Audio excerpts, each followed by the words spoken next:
Bien, qui a pas lu le livre? Ok, bah, je vais pas trop faire de... Ça tourne?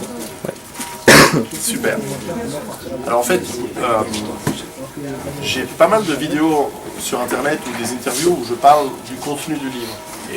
Et ce qui est excellent, c'est que grâce à internet, ça commence à circuler et ça commence à avoir une bonne explication de quel est le contenu et quelles sont mes thèses et quelles sont mes solutions à l'effondrement économique qui circulent donc sur internet. Et je me suis dit, à partir de maintenant, je vais essayer de faire au maximum plutôt des conférences, qu'elles soient dans des petites salles ou des grandes salles, peu importe, plutôt sur des thèmes pour soit approfondir un petit peu plus ma pensée ou approfondir des sujets, des thèmes, et donc aller plus loin et donc donner un petit peu plus de matière ou des sujets de réflexion aux éventuels lecteurs ou ceux qui n'ont pas lu le livre ou simplement les gens qui sont curieux. Donc je voulais profiter d'être gentiment invité dans une librairie qui se définit chrétienne, je crois, pour justement aborder le thème de la spiritualité de la religion dans le monde de l'effondrement. C'est-à-dire que si nous allons vers un effondrement économique dans les 10 prochaines années, qui est dû à une trop grande augmentation et trop forte augmentation de la population, une utilisation trop lourde des ressources, notamment du pétrole, mais toutes les ressources naturelles, que l'on va vers des effondrements écologiques dus à la surutilisation de nos sols et de l'eau potable, et finalement des modifications de notre environnement trop rapides qui ne nous permettent pas de nous adapter, et qu'enfin, cerise sur le gâteau, la crise économique qui commence, qui est bien entamée depuis 3-4 ans, va précipiter cet effondrement, je crois vraiment dans les 5-10 ans, nous allons avoir un gros processus d'effondrement social, économique, politique, sociétal, et nos systèmes qui nous permettent de vivre, auxquels nous sommes dépendants, ne seront plus là. Et cet effondrement, il peut être très rapide, comme il peut être lent. Aujourd'hui, nous sommes encore dans un scénario d'effondrement lent, heureusement, parce qu'il nous laisse le temps de nous préparer, mais ça peut aller assez vite, et ça peut s'accélérer brusquement. Donc je crois que c'est le moment de nous préparer. Et ces différentes crises sociales, et pourquoi j'en parle, c'est parce que c'est important de comprendre le monde vers lequel on va. Ça va être un monde beaucoup plus difficile, ça va être un monde probablement avec une phase de transition qui peut être extrêmement dure, extrêmement violente potentiellement, mais qu'à terme, nous allons retrouver une situation d'équilibre. Soit parce que nous serons beaucoup moins nombreux, soit parce qu'on retrouve finalement un certain nombre de ressources avec lesquelles nous pouvons retrouver un équilibre économique. Dans le sens économique, c'est que l'économie n'est pas le centre de tout, mais c'est le système qui nous permet de vivre. Alors cette économie, elle va être probablement plus simple. Elle va être, à mon sens, beaucoup plus axée sur la production naturelle de la richesse qui est agricole essentiellement. L'eau, la nourriture que vous allez produire vous-même, ou l'artisanat, ou les métiers autour de la production, de la défense et de la sécurité, etc. Il y a toute une liste de métiers qui vont devenir importants dans le futur. Donc ce monde est très important à comprendre, et cette phase de transition qui peut être courte, j'espère, mais qui peut être aussi très longue, elle est importante à comprendre. Et donc, évidemment, dans le livre, j'explique comment mettre en place ce qu'on appelle une base autonome durable, avec l'eau, la nourriture, l'hygiène, la santé, l'énergie, les connaissances, la défense et le lien social nécessaire pour faire en sorte que ça fonctionne et que vous puissiez non seulement survivre, mais en fait vivre mieux, et donc rebâtir un monde un peu plus sain, un peu plus humain, un peu plus proche de ce qu'on veut vraiment en tant qu'être humain, qui n'est pas aussi aliénant que celui dans lequel on est aujourd'hui. Alors dans ce contexte, quel va être le rôle de la spiritualité et de la religion? Alors en fait, tout d'abord, je voulais faire un préambule, c'est tout d'abord de dire qu'en fait c'est un agnostique qui vous parle. Donc je ne peux pas être soupçonné de faire du prosélytisme religieux, bien que j'admette qu'à la limite, même être athée ou être agnostique, au fond c'est une croyance. En tout cas, être athée, ce serait une croyance, c'est croire qu'il n'y a rien pour moi. Alors je pense que j'ai été athée j'ai fait quand même l'école catholique, chez Saint-François de... Enfin, pas chez lui, mais chez les Salésiens, chez l'école de Saint-François de Sales, à Genève, en Suisse, donc une école très rigide, excellente école, vraiment très très bien, avec des principes catholiques. Je suis né catholique, baptisé, même confirmé, mais c'est vrai qu'à partir de l'adolescence, entre l'histoire et les choses, bref, je me suis complètement éloigné, et je pense que j'ai été longtemps athée. C'est vrai qu'en étudiant la survie, en ayant des enfants notamment, c'est vrai que parfois on doute de l'athéisme, donc on doute de sa croyance athée, et donc on devient, enfin en ce qui me concerne, je suis plutôt agnostique, c'est-à-dire je ne sais pas ce qu'il y a, je doute de beaucoup de choses dans le monde, et je doute également des certitudes d'une part ou de l'autre, donc je ne veux pas me... Donc clairement, mon approche est de dire, voilà, je ne suis pas dans le prosélytisme laïque, ni anti-religieux, ni religieux forcément, donc je vais vous dire vraiment ce que je pense. Je peux peut-être complètement me tromper, mais enfin c'est juste mon avis. Alors ensuite, la question qu'on doit se poser, c'est est-ce que nous sommes dans un monde, on me dit toujours, dans le monde d'aujourd'hui, il n'y a plus de religion, les gens ne vont plus dans les églises, etc. etc. Peut-être, mais la vraie question, c'est est-ce que nous sommes, oui ou non, dans un monde religieux ou pas? Beaucoup de gens diraient non, nous ne sommes plus dans un monde religieux. Mais en fait, moi je pense que oui, nous sommes dans un monde hyper religieux aujourd'hui, en ce moment même. Nous sommes dans un monde où les dogmes et les croyances sont omniprésents. Nous croyons dans la croissance, nous croyons dans les droits de l'homme, nous croyons dans le matérialisme, nous croyons dans la consommation comme étant l'opium. Ce n'est plus la religion qui est l'opium du peuple, c'est la consommation qui est l'opium du peuple aujourd'hui. Nous sommes dans un monde incroyablement religieux, avec nos églises, nos évêques, nos cadres religieux, nos guides, qui sont dans les magazines féminins, la télévision, qui sont au gouvernement, où l'on nous vend la croissance comme étant la seule et unique possibilité d'épanouissement et de développement économique, les droits de l'homme comme étant forcément l'unique valeur réelle et vraie, universelle, etc., etc. On peut discuter de tout cela, on peut discuter de toutes ces valeurs, mais enfin je constate que nous sommes aujourd'hui dans un monde hyper religieux et que cette religion, elle est omniprésente, elle est partout présente, et qu'elle est subtile et que beaucoup de gens ne se rendent même pas compte. C'est la force, d'ailleurs, d'une des forces de ce système, c'est qu'il est extrêmement dogmatique. Et quand on y réfléchit 5 minutes, on se rend compte que c'est assez réel. Partout, tout le temps, à chaque instant, nous sommes entièrement recouverts de cette religion. Et je pense même que c'est cette approche-là qui a, petit à petit, détruit, d'ailleurs, toutes les spiritualités, tous les systèmes religieux dans le monde, petit à petit. Et clairement, dans le monde occidental, nous avons été les premiers atteints, parce que nous sommes au cœur de la naissance de ce système de consommation qui est lié au développement de l'industrialisation. Avant, la croissance n'existe pas. Pour un paysan, la croissance n'a aucun sens, traditionnellement. Un paysan a un lopin de terre, il peut avoir des gains de productivité parce qu'il devient plus malin, il a des meilleurs outils, mais au fond, le seul moyen de croître, c'est parce que tout d'un coup, une famille de paysans a 4 enfants, donc il ne peut pas couper sa ferme en deux, donc en fait, 2 de ses enfants vont fonder une autre ferme, et donc il faut déboiser, etc. Ça, c'est la seule forme de croissance éventuelle depuis la nuit des temps que l'on peut avoir. Ça n'existe pas, c'est que l'industrialisation qui nous a amené la croissance économique, et donc un certain dogme productiviste, etc. Le capital avant n'avait aucun sens.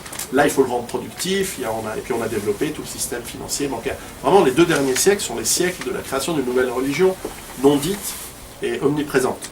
Donc ça, c'est un point, je me suis dit ce matin en préparant, au fond, nous sommes dans un monde hyper religieux.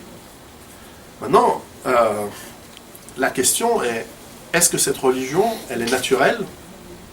Et est-ce qu'elle est éternelle? C'est toujours n'importe qui peut créer une religion, mais est-ce qu'elle va durer 1 siècle, 2 siècles, 1000 ans? Peu de religions ont duré si longtemps, très très peu. Et je crois que ces religions, cet aspect de la croissance et du consumérisme et du productivisme, même du capitalisme, si on veut, ce sont les produits des énergies fossiles. Nous avons découvert comment maîtriser la vapeur grâce au charbon et puis plus tard le pétrole, et par le moteur à explosion, nous avons permis la globalisation, d'abord la première dans les années fin du 19e siècle, puis maintenant la deuxième qui a explosé pour être vraiment globale et partout. Ceci est un luxe qui nous est permis par les énergies fossiles. Et lorsque celles-ci vont disparaître dans ce que je décris, comme étant un effondrement économique, ou qu'elles seront moins omniprésentes et moins faciles, je crois que comme souvent les religions basées sur des mythes, lorsque les mythes sont montrés comme étant faux, les religions s'effondrent. Par exemple, l'Union soviétique, à mon sens, le système soviétique était une sorte de religion, basée sur des mythes fondateurs. Des mythes comme quoi chaque personne pouvait avoir accès au niveau d'éducation, au niveau d'égalité qui leur permettait d'avoir une vie égale aux autres, efficiente, etc. Mais au bout d'un moment, tout le monde s'est rendu compte que ces mythes étaient faux, et quand c'était évident que c'était faux, ça s'est effondré d'un coup. Le mythe, on a vu en Allemagne de l'Est, hein, les gardiens sur le mur, un jour ils tiraient sur les gens, le lendemain ils ont arrêté de tirer, et ils ont laissé passer les gens, parce que finalement tout le système qui tenait ce mythe n'y croyait plus, et ça s'est effondré très vite. Et je crois que nous sommes aussi, non seulement un effondrement économique, mais un effondrement de la religion globale aujourd'hui, qui est la religion de la consommation. Et quand ça va être très dur, on va vite retomber sur le réel et sur les choses naturelles. On va découvrir que tous les droits qu'on croit avoir, en fait, ce sont des privilèges. Pour moi, il n'y a pas de droit, il n'y a que des privilèges. Si vous travaillez dur, vous avez du surplus, vous avez le privilège de ne pas travailler parce que vous pouvez manger votre surplus. Si vous avez travaillé dur pour faire en sorte que vous pouvez chauffer votre eau, vous avez le privilège d'avoir de l'eau chaude. L'eau chaude, c'est pas un droit, la nourriture, c'est pas un droit, la retraite, c'est pas un droit. On l'a aujourd'hui, on a de la chance, on vit dans une société hyper luxueuse, mais en réalité, ce ne sont pas des droits, ce sont des privilèges. Hélas, qui vont disparaître. Ensuite, il y a un autre élément de cette approche qui est particulier en France, on le voit peut-être moins dans d'autres pays, mais c'est cette approche laïque de la vision de la société. On peut adorer ça, on peut détester ça, je ne suis pas du tout dans le jugement de valeur, mais simplement, il faut aussi se rendre compte que la laïcité, elle est aussi possible parce qu'on a eu de l'urbanisation. Comme par hasard, ce sont des idées qui sont urbaines, qui ne viennent pas du fond des campagnes. Ce n'est pas du fin fond du Cantal ou de la Vendée que l'idée laïque est venue. On est d'accord. Enfin, les Vendéens, ils ont bien compris. Hein. Mais on leur a fait comprendre, c'est clairement ce qu'ils devaient faire ou pas. Mais enfin, voilà, l'idée, c'est que même l'approche laïque, clairement républicaine française, qui peut vous être chère ou pas, eh bien, elle vient du monde urbain qui est aussi, qui a la particularité d'être dépendant de systèmes d'approvisionnement, donc on a le temps de faire autre chose, on a le temps de réfléchir à un autre mode de vie, on a beaucoup plus de ces luxes que je décrivais. Et puis il y a une approche de contrôle social beaucoup moindre. Lorsque vous êtes dans un village, si vous commencez à aller en dehors des règles sociales ou règles morales qui sont établies, vous allez avoir la honte, vous allez avoir la chouma, vous allez avoir comment ça s'appelle, il y a un mot ancien français qui est plus juste, comment on dit en italien, vous allez avoir la vergogne, parce qu'on va vous regarder en disant, toi, t'as pas fait ce qu'on t'a demandé de faire, ou tu te comportes n'importe comment, et finalement même il y a un rôle, et je vois dans les pays peut-être plus traditionnels, lorsque je vais au Maghreb ou dans des pays comme ça, lorsqu'un enfant se comporte mal dans un village, il n'attend pas d'être grondé par ses parents, c'est n'importe quel adulte du village qui vient et qui le corrige tout de suite, paf. C'est bien. Moi je suis pour les punitions collectives par la communauté, mais c'est normal. Parce que le gamin, si personne ne le corrige, il devient un enfant roi comme on en a plein chez nous, et après ça devient un voyou. Et après il devient politicien. Donc ça va pas. Donc le contrôle social dans l'urbanisme, dans l'urbain, a permis, entre autres, cette laïcité, entre autres, un certain anonymat, et il y a aussi une très forte déresponsabilisation de l'être humain. Déresponsabilisation parce qu'il y a l'anonymat, il n'y a plus de contrôle social. Déresponsabilisation parce qu'on a aussi un État-providence. État-providence qui est formidable.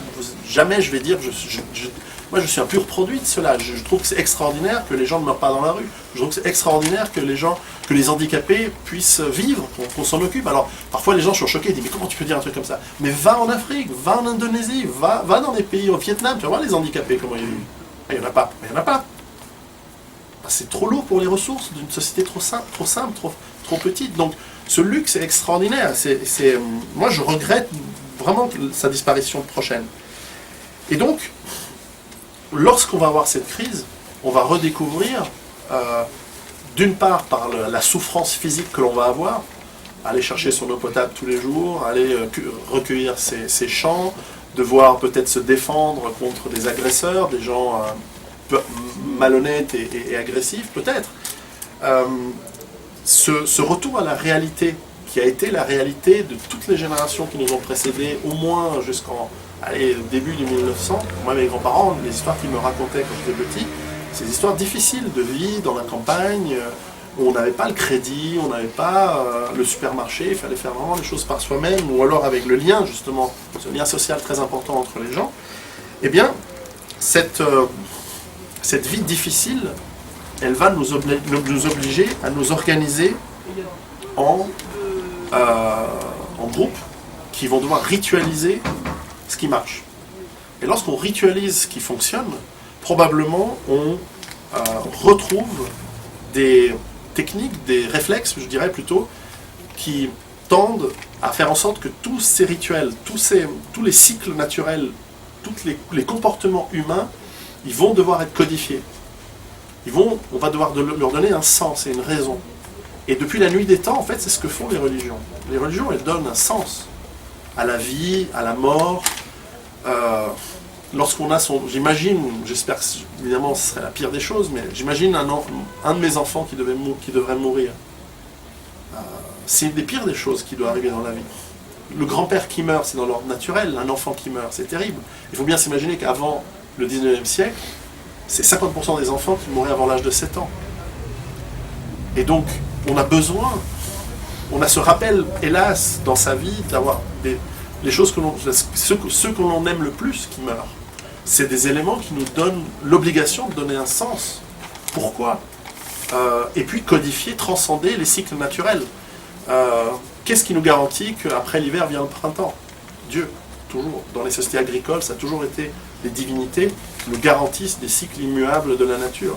Par définition, c'est pour ça que les seigneurs, les rois, ils se sont prétendus divins, ou en tout cas que leur rôle était amené par Dieu, parce que forcément la divinité est celle qui garantit le retour des cycles naturels. C'est comme ça depuis la nuit des temps, et c'est comme ça dans les... Je dis pas que c'est pas farfelu ou pas, on peut croire ce qu'on veut, c'est pas important. C'est pas là la question c'est que c'est comme ça que l'être humain fonctionne depuis la nuit des temps. Et donc forcément on va retrouver, peut-être pas en 2 jours, mais avec un certain temps, on va retrouver une forme de spiritualité, même une forme de mysticisme. Et bien sûr, je pense que ça se codifiera en religion, et je pense même pas qu'on a besoin de réinventer la roue, puisque les religions existent aujourd'hui, elles sont là, elles vont simplement reprendre un certain rôle central dans les sociétés, forcément. Forcément. Et le seul bémol, c'est que j'ai noté trois petits problèmes dans la phase de transition. La première, c'est que probablement des gens, soit peu scrupuleux, ou soit simplement animés d'un désir d'expliquer les choses de manière simple, vont donner des explications simplistes aux crises et aux souffrances. Ça, j'ai toujours se méfier des solutions et des explications simplistes. S'il y a un effondrement économique, c'est pas juste la punition divine. Enfin, personnellement, je ne le crois pas, j'en sais rien. Mais j'y crois pas. Et celui qui viendra me dire, voilà, vous êtes tous au chômage, ou vous êtes tous mal, ou vous avez eu des morts, et voilà, il y a eu une guerre civile, et c'est la punition divine, je me méfie. Mais ça va exister, il y aura ce genre d'explication simpliste. Donc je crois qu'il faudra être très attentif à probablement pas trop être dans les endroits où il y aura ce genre de personnages. Ensuite, il y a les exaltés, il y a les gens et les groupes qui vont vouloir se prendre pour le bras armé d'un dieu vengeur. Ça aussi, on le voit dans les situations de crise. On l'a vu en Afrique, au Congo, au Zaïre, je ne sais plus comment on l'appelle, ça dépend. RDC maintenant. On a vu qu'il y a eu énormément de petites sectes qui se sont créées pour donner la faute aux autres. Et je dis toujours, j'ai beaucoup de clients notamment en Israël, je dis toujours, faites attention, pas forcément en Israël, mais si vous êtes par exemple juif aux États-Unis ou en Europe, faites attention parce qu'il va y avoir des gens qui vont dire, voilà, la finance, c'est en majorité une certaine catégorie de personnes, notamment à Wall Street, etc., etc. Bref, ils vont faire 1 + 1 = 3, et ils vont amalgamer les gens. Et je pense qu'il va y avoir des gens qui vont se croire pour avoir comme mission la vengeance divine. Ça va arriver. Donc évitez ces gens-là, évitez les coins où ces gens-là, ou essayez de les neutraliser d'une manière ou d'une autre, parce que je pense que ça ne sera pas bon. Ce ne sera pas bon d'être près de ce groupe, de ces gens qui vont vouloir faire de la vengeance, qui vont utiliser toutes sortes de haines, qui vont être remises au goût du jour ou exacerbées, etc. Je pense que ce ne sera pas bon. Je pense qu'on aura d'autres choses à faire que cela. Ensuite, alors ça c'est plutôt particulier à la religion catholique, je crois. Je crois que la structure organisationnelle d'une grande religion globale risque, dans le monde difficile avec moins de communication, de ne plus être aussi omniprésente et ne plus être aussi omniprésente dans sa structure. Donc je pense qu'on va voir un morcellement et une régionalisation des structures religieuses comme la religion catholique. Alors évidemment, ce qui fait que c'est pas la première fois que c'est arrivé, puisque pendant l'effondrement de l'Empire romain, après tout, la religion catholique, elle a, par les monastères notamment, par les évêques, certains étaient même des évêques combattants, enfin, pour ceux qui ont lu la chanson de Roland, on a un bel exemple de combattants, eh bien on va voir probablement des îlots. Et si ces gens ont le charisme, la vraie foi et la capacité d'organiser autour d'eux des gens, il y aura tellement de monde qui seront tellement avec rien, complètement à la ramasse, que probablement ils vont y adhérer. Parce qu'au fond, vous adhérez à celui qui vous nourrit, vous adhérez à celui qui vous protège. Et je pense que ça va être un phénomène qui va exister. Alors, je me relis.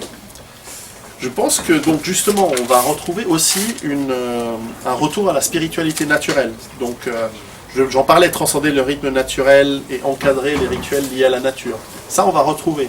Quitte à ce que les religions existantes, qui se sont peut-être détachées de cela, vont le retrouver. Mais après tout, dans notre monde européen, les grandes fêtes religieuses, on le voit, elles sont liées au cycle de la nature. Noël, c'est le solstice d'hiver. La Saint-Jean, c'est le solstice d'été. Pâques, c'est pas loin de... Bon, Pâques, ça n'a rien à voir, mais enfin, c'est quand même le printemps. Mais on a Carême dans la période de l'année où on a le moins de nourriture. Donc c'est le moment où il faut ne plus manger. D'ailleurs, on est obligé, donc ça tombe bien que ce soit une obligation religieuse. Non, mais c'est évidemment du sens. Et puis, il y a toutes ces fêtes qui sont la fin des moissons, le début des labours. Elles sont codifiées, elles existent. On l'oublie souvent, mais c'est ça ce qui fait... Et les religions sont souvent calquées à l'endroit où elles ont été conçues. Alors par exemple, la religion catholique, bien sûr, elle vient du Moyen-Orient à la base, mais elle a été codifiée en Europe. Elle a été codifiée au Concile de Nicée, 375, c'est ça ? 325. 325, je confonds, toujours 50 ans. Et donc, c'est pas un hasard. De la même manière que, par exemple, dans la religion musulmane, le ramadan, qui est un excellent exercice, si on le fait correctement, sans se bouffer comme un malade le soir, ça va bientôt commencer, c'est le 20 juillet, c'est ça ? 20 juillet, 20 août cette année. Eh bien, l'idée, c'est qu'on s'entraîne à ne pas manger, à ne pas boire pendant la journée. Pourquoi ? Parce que comme c'est une région qui vient du Moyen-Orient, où il y a beaucoup de périodes sèches, où probablement la nourriture n'est pas... il faut savoir s'adapter. Et ce qui est intéressant, c'est que dans le ramadan, comme c'est lunaire, peu importe la période de l'année où on le fait, puisque ça vient d'un endroit où, clairement, il y a peu de différence entre l'hiver et l'été, etc. Alors ici, évidemment, dans les 3 prochaines années, le ramadan, vous allez voir, c'est sympa. Ça forme la jeunesse. Mais je le ferai un jour juste pour voir, c'est assez intéressant. En tout cas, je trouve que c'est une bonne hygiène de vie. Donc on va retrouver, j'en parlais, le jeûne, le carême, on va retrouver des systèmes qui codifient notre vie de tous les jours.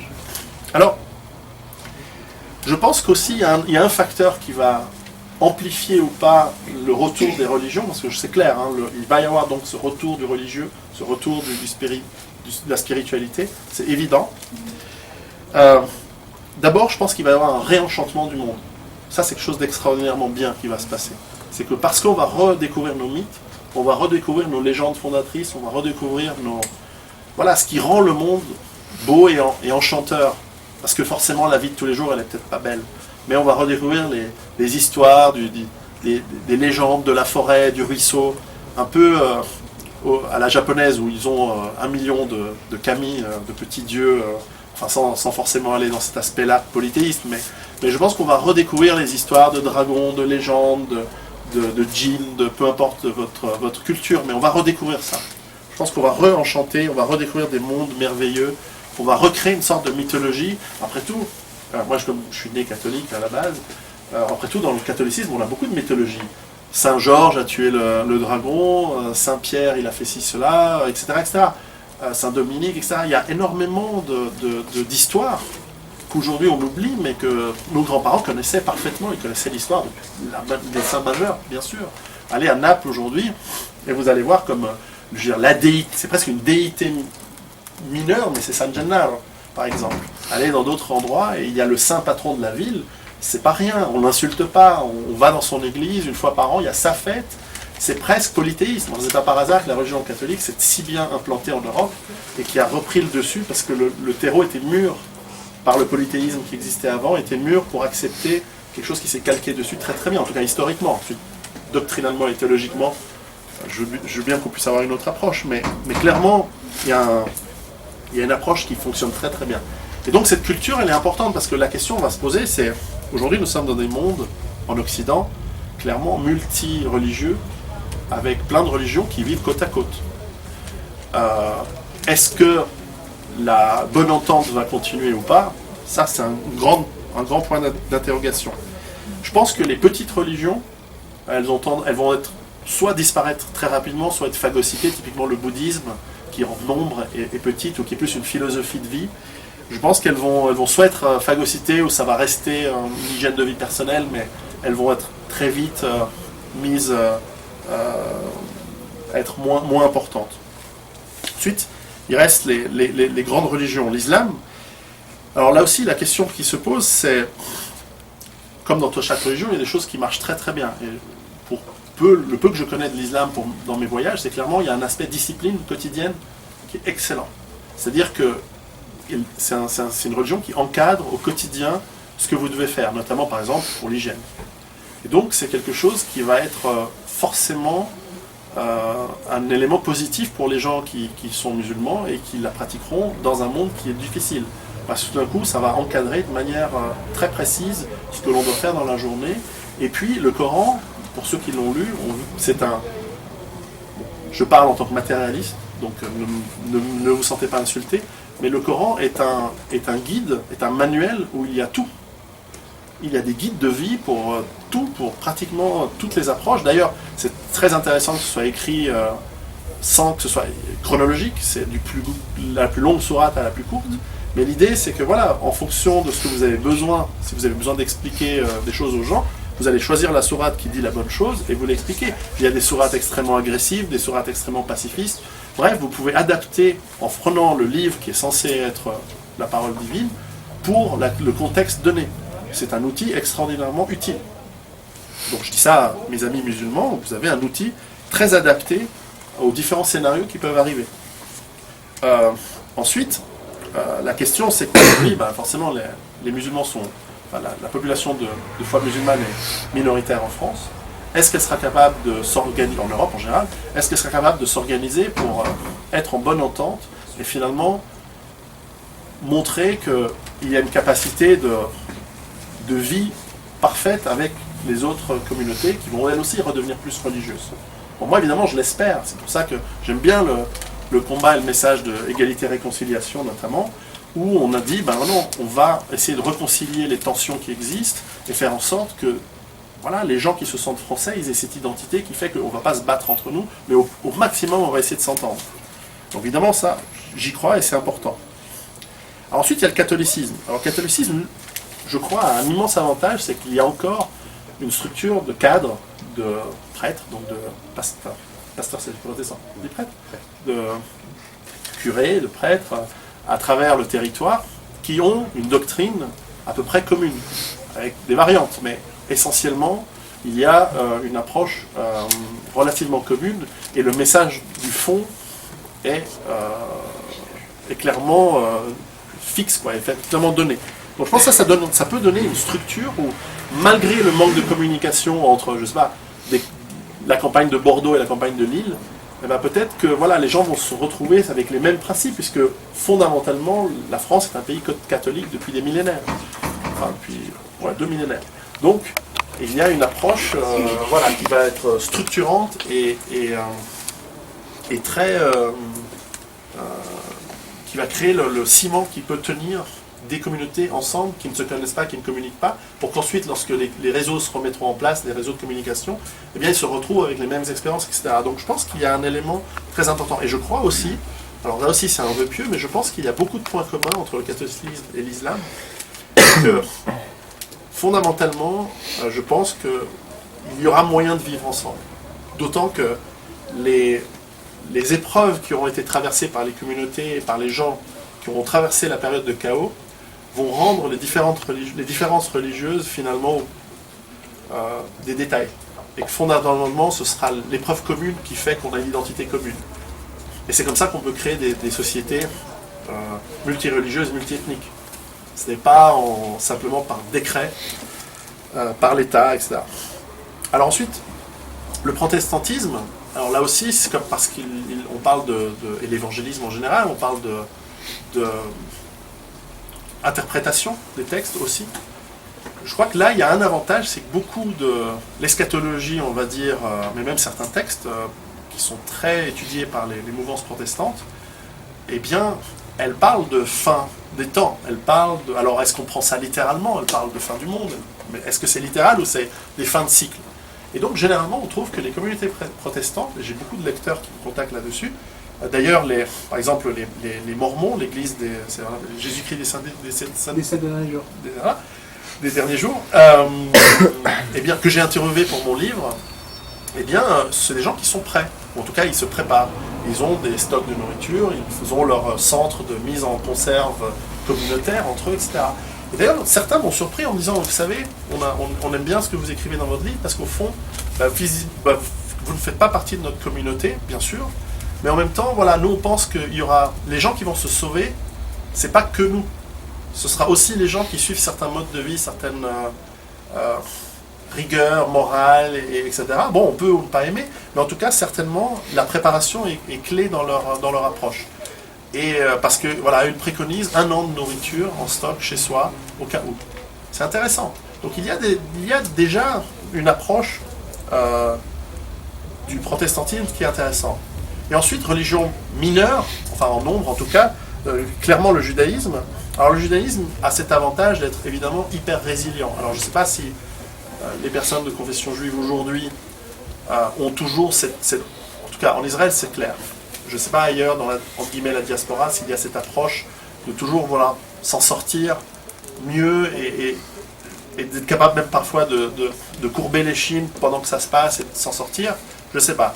En tout cas, il y a une approche survivaliste, évidemment millénaire, chez eux aussi, très complexe, je pourrais en parler des heures, ou qui contient à la fois sa capacité de résilience et en même temps les graines de sa propre destruction cyclique. C'est assez étonnant comme culture.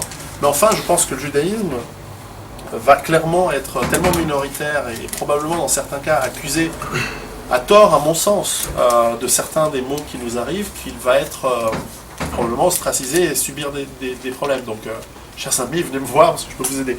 Mais sinon, voilà, dans l'ensemble, je pense que il y a encore un point que je voulais dire, c'est que, et ça c'est une notion empirique, la foi aide à la survie. On a vu que dans pas mal de livres que j'ai lus et de gens que j'ai interviewés qui ont vécu des situations de survie, soit dans des conflits, dans des guerres, ou soit dans des situations d'accidents ou d'avalanches, ou de perte, d'isolation dans la nature, etc. La foi est clairement un élément, un facteur qui amène à mieux survivre et à plus facilement s'en sortir que ceux qui n'en ont pas. Alors la foi, ça peut être la religion, Dieu, mais ça peut aussi être la foi, par exemple c'est mon cas, moi si je fais tout ce travail, c'est pour mes enfants, c'est pour faire en sorte qu'on soit nombreux à être prêts, de manière à ce que le monde soit moins difficile, et je le fais pas pour moi, parce que voilà, j'ai 40 ans, d'ici que ça arrive j'aurai 50 ans, c'est surtout mes enfants, pour eux que je fais ça, donc j'ai la foi dans mes enfants.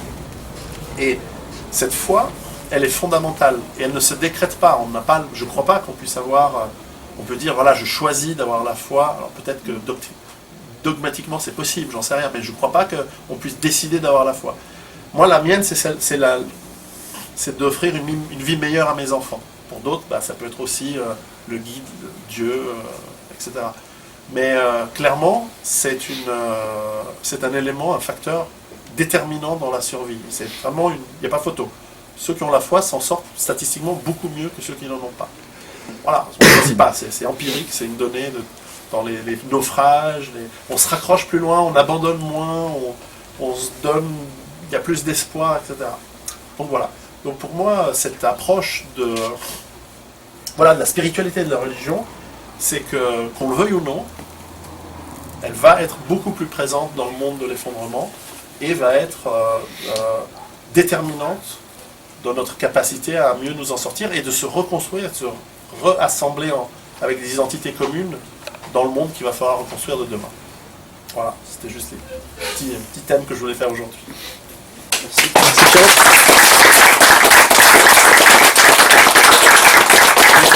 question. J'avais une question relative au titre de votre livre qui est Survivre. Et justement, vous parliez de foi. Et ça m'était venu, c'est la première chose qui m'a frappé quand j'ai lu le titre de votre livre. Je me suis dit, est-ce que finalement, peut-être que vous avez déjà compris où je veux en venir, la foi, ce n'est peut-être pas vivre. Vous voyez la différence entre survivre et vivre. C'est-à-dire que vivre, c'est aussi mourir. Et que survivre, moi, ce qui m'a frappé, c'est qu'il y a une sorte de refus de mourir et donc de vivre. Mais on pourrait penser ça, c'est vrai. En même temps, je pense que tout d'abord, vous avez raison, c'est qu'une vie saine, c'est accepter la mort. Accepter sa mort, c'est un élément fondamental de la vie. Survivre, mais pas survivre à tout prix. Et ce que j'explique dans le livre, c'est comment, en fait, créer les conditions d'une meilleure vie. Et bien sûr, qui nous permet de passer une transition, parce que ne pas vivre, mourir, c'est aussi ne pas pouvoir s'occuper de ses enfants, etc., etc. Et dans une période chaotique, c'est le moment où on ne peut pas les lâcher. Si tout va bien et qu'on finit, même sans être très vieux, malheureusement, voilà, mourir dans son lit, dans sa ferme, ou sur les champs, touché par un éclair dans un orage, bon, et on a des enfants, certes, c'est dommage, on ne va pas pouvoir les voir grandir, leur transmettre ce que l'on sait, mais si le monde est relativement stable, finalement, la communauté autour va s'occuper d'eux, et ça va. Dans un monde chaotique, qui c'est qui va s'occuper d'eux? Ce sera précaire pour eux. Donc, alors, on n'échappe pas à la crise cardiaque. On n'échappe pas à tomber du pommier, se faire une fracture ouverte, il n'y a pas de médecin, on meurt. Bon. Donc, l'approche de survie, elle est quand même déterminante dans la vie. Et puis, il ne faut pas sous-estimer un élément fondamental, c'est qu'on a tous un instinct extrêmement fort, extrêmement résilient de survie. Et quand je vois, justement, pour prendre plein d'exemples, mais pendant les guerres, par exemple, je voyais le ghetto de Varsovie en 1943, ou le siège de Leningrad entre 1941 et 1944, etc. Quand on lit les récits des survivants, ce que les gens sont prêts à faire, ce qu'ils sont prêts à manger, cadavres pour le cas de Leningrad, ramper dans les égouts, dans les fosses septiques pour le ghetto de Varsovie, etc. J'ai des exemples assez intéressants. On se rend compte que voilà, on est prêt à faire des choses, parfois même ignobles. Parfois, c'est souvent le problème des survivants, c'est qu'ils dépriment, parce que c'est eux qui s'en sont sortis par les autres, et parfois ils ont dû faire le choix de faire en sorte que d'autres meurent parce qu'eux, ils ont voulu survivre, et ils le regrettent, mais n'empêche qu'ils l'ont fait, parce que cet instinct, il est là. Et c'est un instinct qui est difficilement maîtrisable, et que l'on ne connaît pas tant que nous ne sommes pas confrontés, moi le premier d'ailleurs. Je n'ai aucune idée de comment je réagirais dans des situations où ma vie est en danger. J'ai eu quelques situations limites, mais jamais une situation où on m'a mis un pistolet sur la tempe, ou alors mon avion allait s'écraser. Voilà, je ne sais pas, mais c'est vrai que tous les gens qui survivent me racontent que, voilà, ou que je peux lire, me racontent que leur instinct a pris le dessus. Et que finalement, ils étaient même parfois dans un état second où, voilà, ils ont fait certaines choses auxquelles ils n'auraient jamais pensé en temps réel, en temps normal, mais c'est comme ça, on réagit. Donc, il ne faut pas sous-estimer cet aspect-là. Donc, certes, je pense qu'il faut aussi admettre que, voilà, il y a un moment où on ne peut pas... Typiquement, on me pose la question, on dit, mais si il y a 500 personnes avec des tanks qui viennent vers ta ferme et qui veulent détruire ta ferme pour prendre tes 3 boîtes de conserve, ils vont les prendre. Ils vont les prendre, je vais essayer d'en abattre 3, mais ils vont y arriver. Hein. Donc peut-être que je vais négocier d'ailleurs dans cette situation-là. Mais à la fin, voilà, comme je dis souvent, il y a deux cas de figure qui sont des erreurs de préparation. Le premier, c'est de vouloir être focalisé sur un scénario particulier. Vous dites, voilà, il va arriver une tempête magnétique due aux rayons solaires, enfin aux impulsions électromagnétiques du soleil, donc tout va griller, voilà, ça c'est le scénario. Donc je me prépare avec ma voiture protégée, ma cage de Faraday pour mettre mes ordinateurs, mes équipements électroniques et tout. Il y a des gens très focalisés sur un événement. Bon, si cet événement n'arrive pas et qu'il y en a un autre, ils sont dépourvus, ils sont pris au dépourvu, ils n'ont pas prévu. Ça c'est une erreur classique. La deuxième erreur classique, c'est de vouloir être prêt à tout. Je veux être prêt en cas de virus, en cas de dictature militaire, en cas à la fin, il y a tellement de possibilités que là, on devient vraiment paranoïaque. Enfin, vraiment, hein, un petit peu on est, mais vraiment paranoïaque. Et à ce moment-là, vous ne pouvez être prêt correctement à rien. Et surtout, vous allez perdre dans l'obsession d'être prêt à tout. Et il y en a des comme ça. Et là, je crois que c'est une erreur aussi. Il y a un moment, il faut savoir lâcher prise et dire, voilà, je veux être prêt à l'essentiel, qui est le plus probable, et qui me donne le maximum de chances, justement, d'autonomie, de vie meilleure, de vie saine, parce que cette vie saine, elle va me servir, même si ça n'arrive pas, parce qu'après tout, si ça se trouve, je me trompe complètement. Demain, peut-être qu'on découvre que le pétrole abiotique, c'est une réalité. Pour l'instant, c'est clair que ce n'est pas le cas. Mais peut-être que tout d'un coup, on découvre que, pouf, par miracle, tous les puits de pétrole se rechargent. Ça n'a pas été le cas depuis 200 ans, depuis 150 ans où on les exploite. Donc tout d'un coup, pouf, ça revient. À ce moment-là, on a du pétrole. Puis tout d'un coup, la classe politique devient, et la classe financière deviennent altruistes. Et vraiment, ils pensent à nous, et ils prennent les bonnes décisions. Et puis on retrouve... et puis finalement, par la conquête spatiale, grâce à la fusion nucléaire, on va exploiter les astéroïdes. Et donc on aura plein de métaux et de matières premières et de ressources, puis qu'on va y arriver. Et que finalement, le monde va redevenir... Voilà, et puis que ça va tenir le coup, c'est pas grave, vous avez quand même vos légumes, vous êtes autonome au maximum. Vous faites quoi la première théorie? Vous avez une bonne vie. Un homme averti en vaut deux, et puis encore une fois, c'est une gestion de risque. Si vous n'êtes pas prêt et que ça arrive, vous êtes mort. Si en revanche, vous êtes un petit peu prêt et ça arrive, vous avez des bonnes chances de vous en sortir. Puis si vous êtes prêt et ça n'arrive pas, vous êtes autonome, vous avez juste eu l'air un peu con avec vos amis, on se moque de vous, mais en gros... Et on a perdu ça 23 va, euros. Donc c'est un peu un pari de Pascal, pour revenir à notre histoire de spiritualité et de religion, c'est un peu un pari de Pascal, mais par rapport à votre vie. Et finalement, ce changement de vie qui vous amène à une vie plus saine, autonome, etc., il est bon. Je crois qu'il est sain, quoi qu'il arrive, dans tous les cas de figure. Maintenant, voilà, c'est mon avis. Et puis, comme je dis toujours, pour conclure, vous êtes à 100% actionnaire de vous-même. À la fin, vous avez votre libre arbitre. Mektoub, vous faites comme vous voulez. C'est à vous d'être responsable de vous-même et c'est vous de décider. Voilà.